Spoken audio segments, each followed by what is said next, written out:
tengah aja deh. lagi setelah sekian lama, dan kali ini bakal beda banget dari sepanjang perjalanan karir aku.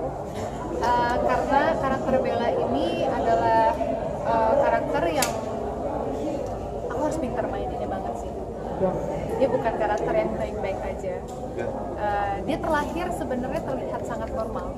Dia punya karir, dia sebagai aktor, dia berteman dengan anak dari zaman kuliah, dia juga punya relasi pertemanan dengan mamanya Aldo, karena dia mamaku temenan sama mamanya Aldo. Tapi sebenarnya Bella ini ruang nyaman di hatinya itu sangat kosong. Dia nggak punya pegangan, jadi dia bisa lose control. Dia nggak punya rumah atas luka dan emosinya sendiri.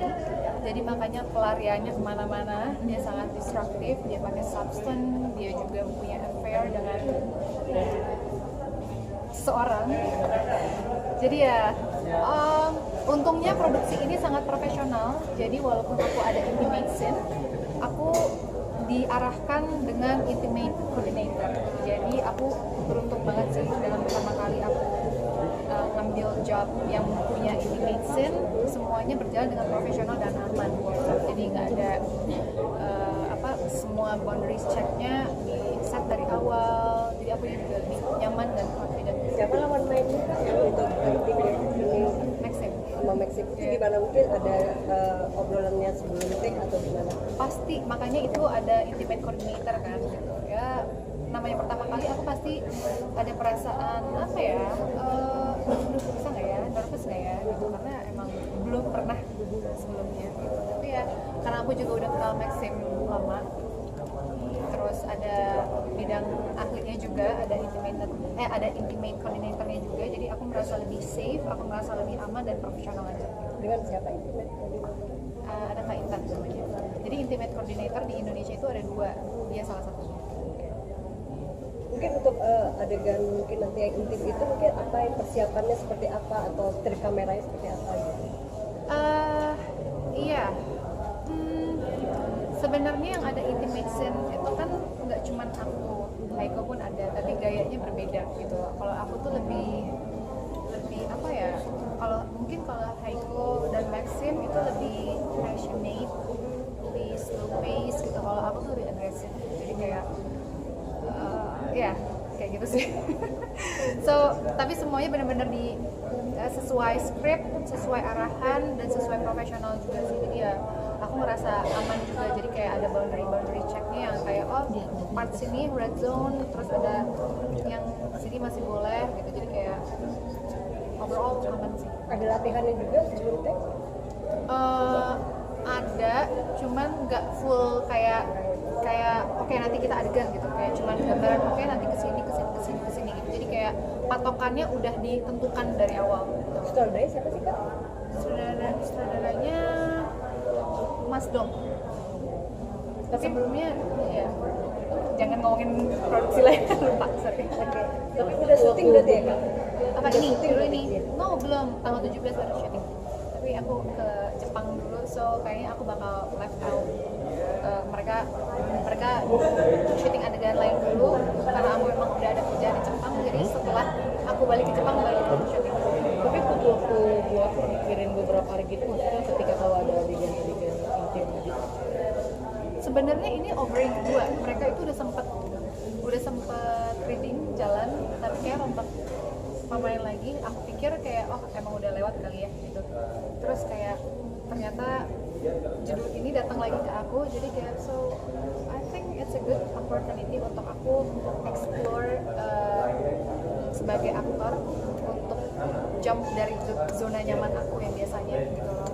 Karena menurut aku sih bukan kedewasaan seorang aktor itu bukannya gue udah berani nih ngambil adegan ini, bukan, tapi seberapa dia responsibel atas peran yang diambil. Tadi kan juga sempat Kakak bilang bahwa butuh waktu lama main series lagi. Itu pertimbangannya apa sih Kak? Sinetron. Karena sinetron. Karena aku di sinetron. Sebenarnya setelah ini juga ada another series yang aku mau mainkan, tapi udah schedule-nya udah tight sama sinetron, jadi kayak I don't know, series ini sih yang terselamatkan. di series ini sebenarnya apa yang mau disampaikan ke penonton? Sebenarnya series ini a lot of things ya. Kayak aku seneng sih. Aku main series lagi bukan judul yang kayak cuman ya drama romance doang, tapi ini kayak ada suspense-nya juga. Terus banyak banget sih, kayak benar yang tadi dibilang, kadang orang yang kita pikir kita kenal, even itu di dalam rumah, dia bakal jadi seorang yang completely different gitu loh. Karena di setiap karakternya mungkin Haiko memerankan dua karakter Ana dan Raya, tapi every cast di sini mempunyai dark side-nya masing-masing gitu. Jadi kayak wah ini interesting sih jadi.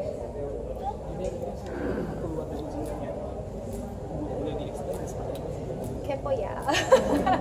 Ya keluar dari zona nyaman dalam arti kayak aku merasa memiliki kesempatan untuk bisa explore lebih dalam lagi, untuk bisa berevolusi sebagai aktor gitu loh. Karena kalau di sinetron kan mempunyai batasan-batasan tertentu yang kita nggak bisa langkahi gitu loh. Kalau di sini tuh bisa lebih realistis, bisa lebih explore, bisa lebih ekstrim. Ya. Jadi ya menurut aku sih kagetnya nggak nanggung-nanggung sih orang lihat aku di judul ini sih. So aku cuma berharap aku bisa memainkan karakter aku secara jujur dan believable gitu. Orang tuh percaya kayak gila nih orang sakit gitu. Gitu sih. Tapi cara kamu mengeksplor itu gimana sih? Aku harus bisa mengerti sih. Aku harus bisa memahami. Kadang kan kita ngambil peran kayak oke, contohnya aku ngambil peran ini. Ini bukan karakter yang aku nyaman. Tapi aku harus berani, aku harus paham kenapa karakter ini bisa seperti ini. Aku harus bisa accept, aku bisa menerima dan aku bisa paham gitu. Jadi ya makanya tanggung jawab sebagai aktor itu bukan kayak aku pengen milih karakter yang bagus aja nih, yang charming buat gue, tapi kayak lu bisa nggak sih ngambil karakter yang raw, yang mentah, yang lu nggak nyaman tapi relevan gitu.